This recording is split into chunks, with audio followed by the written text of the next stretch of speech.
చెప్పినా చాలు. ఇక్కడ అదే చెప్తాడు. ముందు కూడా అదే చేస్తాం. ప్రిమిటివ్ ఎగ్జిస్ట్ అవుతుంది చెప్తారు. ఫస్ట్ వాడు ఇచ్చిన స్టేట్మెంట్ రాయండి. ఎఫ్ఎల్ కంటిన్యూస్ అని జీ ఇచ్చాడు. జీ అంటే కంటిన్యూస్ డిఫరెన్స్. మరి జీరో తెలియదు zero six that Z minus Z naught S that అంటే అయితే F of Z minus F of Z naught S that difference రాస్తాం. అలాగే also given that light curve gamma F zero ఇచ్చాడు. Next GBN since GBN open disc కాబట్టి దాంట్లో point A తీసుకోండి. Centre radius ఆర్తో ball form చేయండి. అది G of B of A comma are రాసాం. ఓపెన్ డిస్క్ కదా, డిస్క్ బాల్ కింద తీసుకున్నాం.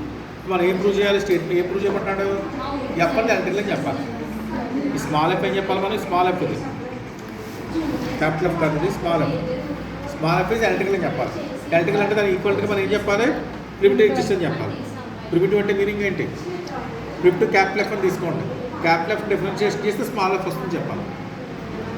అర్థమైందా?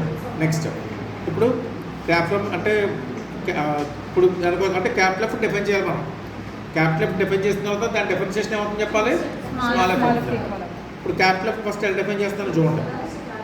G to C defined as capital F of H is equal to integral A to H to F అని రాశాను. Closed interval A comma Z to F అని రాశాను. అర్థమైంది? ఇది క్యాపిటల్ ఎఫ్. ఇప్పుడు మనం ఏం ప్రూవ్ చేయాలి? క్యాపిటల్ ఎఫ్ డిఫరెన్షియేషన్ చేస్తే ఎఫ్ వస్తుంది చెప్పాలి.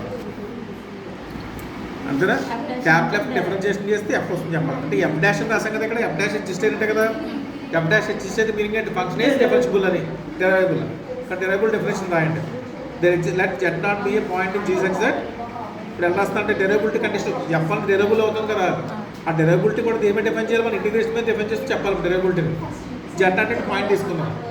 ఇప్పుడు ఎఫ్ ఆఫ్ జెడ్ అంటే ఏంటి మనకి యాక్చువల్గా? Close A to Z F అని రాస్తాం. ఇప్పుడు జెడ్ నాట్ ఎక్కడ తీసుకుంటారంటే జెడ్ నాట్ తీసుకోండి. అప్పుడు ఇంటిగ్రేషన్ స్ప్లిట్ చేయొచ్చు కదా. అలాగే ఏ నుంచి జెడ్ నాట్కి జెడ్కి రాస్తాం. ఇప్పుడు మనం ఎఫ్ డెరైబుల్ ఆల్రెడీ తీసుకున్నాం కదా. డెరైబుల్ డెఫినేషన్ రాయండి. F of Z minus F of Z naught by Z minus Z not రాస్తాను. ఎఫ్ ఆఫ్ జెడ్ అంటే రాశాను. ఎఫ్ ఆఫ్ జెడ్ నాట్ అన్నా కూడా రాశాను. క్యాపిటల్ ఎఫ్ స్మాల్ ఎఫ్లో డిఫైన్ చేస్తాం. మళ్ళీ మనం ఏ టు జెడ్ స్ప్లిట్ చేయొచ్చు కదా. ఏ నుంచి జెడ్ నాట్కి జెడ్కి రాస్తాం. అప్పుడు ఏ టు జెడ్ క్యాన్సిల్ అయిపోయింది. జెడ్ టు జెడ్ నాట్ ఒకటే మిగిలింది మనకి. అర్థమైందా? అదొకటి మిగిలింది. మనం ఇంప్రూవ్ చేయాలి. ఎఫ్ అంటే డిఫరెన్షియబుల్ అవ్వాలి. ఎఫ్ డిఫరెన్షియబుల్ అవుతున్నప్పుడు ఎఫ్ డిఫరెన్షియేషన్ వాల్యూ అవ్వాలని చెప్పారు. స్మాల్ ఎఫ్ అని చెప్పారు. అంతేనా? అప్పుడు ఏం చేస్తారంటే F of Z minus F of Z naught by Z minus Z naught minus small F of Z naught పెట్టాలి. ఎప్పుడైతే కండిషన్ హోల్డ్ అయిందో capital F differentiation small F అవుతుంది. మనకి తీరం అదే కదా. మనకి డెరివేటివ్లో F of Z minus F of Z naught by Z minus Z naught కూడా F dash of Z naught అంటారు. అంతేనా? అంటే ఇప్పుడు capital F dash of Z naught ఏమాలి మనకి? Small F of Z naught అవ్వాలి. అవ్వాలంటే మీరు ఏం చేయాలి?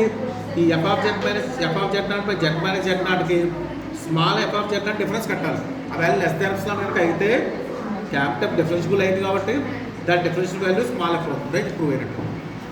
అర్థమైందా? అప్పుడు దానికోసం ఏం రాశాను ఇక్కడ నేను? F of Z minus F of Z naught by Z naught minus small F of Z రాశాను. స్మాల్ సపరేట్గా రాశాను. టోటల్గా ఎల్సిఎం తీయండి. ఎల్సిఎం ఎంత? జెడ్ మైనస్ జెడ్ నాట్ అవుతుంది. దీని పక్కన జెడ్ మైనస్ జెడ్ నాట్ వచ్చింది. Small F of Z not పక్కన జెడ్ మైనస్ జెడ్ నాట్ వచ్చింది. ఈ జెడ్ మైనస్ జెడ్ నాట్ని ఇంటిగ్రేషన్లో మార్చండి. ఇక్కడ ఇంటిగ్రేషన్లో దీని కూడా ఇంటిగ్రేషన్లో మార్చాలి. ఎలా రాయొచ్చు మనం? Z not to Z D Z అని రాయొచ్చు. అర్థమైందా? ఇప్పుడు ఈ ఎఫ్ ఆఫ్ జెడ్ నాట్ లోపల తీసుకెళ్ళిపోయారు. లోపల తీసుకొచ్చి మొత్తం డీజెడ్ రాశాం. ఇప్పుడు therefore integral Z not to Z F minus F of Z minus F of Z naught వచ్చింది. ఇక్కడ D Z by Z minus Z naught వచ్చింది. సేమ్ మళ్ళీ ఇక్కడ మూవ్ చేసాం. బోత్ సైడ్స్ మోడల్స్ పెట్టండి. ఆల్రెడీ మనం F of Z minus F of Z naught దేనికని చెప్తాం రాస్తాం? లెస్ దాన్ ఎప్సిలాన్ రాస్తాం. ఎప్సిలాన్ తీసి less than equal less than epsilon పెట్టాం. ఎప్సిలాన్ తీసుకొచ్చాం. ఇక్కడ ఎప్సిలాన్ పెట్టాం కదా. F of Z not less than epsilon. మరి లెస్ దాన్ ఎప్సిలాన్ పెట్టాం కదా. ఎప్సిలాన్ ఈక్వల్ 1 తీసుకున్నాం. అంతే కదా. ఎప్సిలాన్ ప్లేస్లో 1 తీసుకున్నాం. ఎప్సిలాన్ ఈజ్ ఈక్వల్ 1 తీసుకోండి. అప్పుడు అది డీజెడ్ వచ్చింది. డీజెడ్ జెడ్ అవుతుంది. ఎప్సిలాన్ వాల్యూ 1 తీసుకుంటాం. ఎప్సిలాన్ ఈక్వల్ 1 అని పెట్టుకోవాలి. 1 పెట్టుకుంటే మనకి దీని ప్లేస్లో 1 వస్తుంది. లెస్ దాన్ 1 వస్తుంది. ఇప్పుడు లెస్ దాన్ పెట్టి 1 రాస్తాం. డీజెడ్ ఇంటిగ్రేషన్ ఆఫ్ 1 జెడ్ అవుతుంది. Limit substitution Z naught minus Z naught వస్తుంది. Upper limit lower limit cancel అయిపోయింది. టోటల్గా మనకి ఏమొచ్చింది మనకి ఇప్పుడు లెస్ దాన్ ఇది 1 కదా వచ్చింది 1 అంటే ఏంటి మనకి లెస్ ఎప్సిలాన్ కదా ఇక్కడ సరిపోయింది డెరైబుల్ అయింది కాబట్టి క్యాపిటల్ ఎఫ్ డెరైబుల్ అయింది క్యాపిటల్ డెరైబుల్ అవుతుంది కాబట్టి క్యాపిటల్ ఎఫ్ డాష్ ఎగ్జిస్ట్ అవుతుంది ఆ క్యాపిటల్ ఎఫ్ డాష్ దేనికి కలుపుకుంటా small F of Z naught కాబట్టి primitive of F small F exist అయింది కాబట్టి ఎఫ్ ఇంపార్టెంట్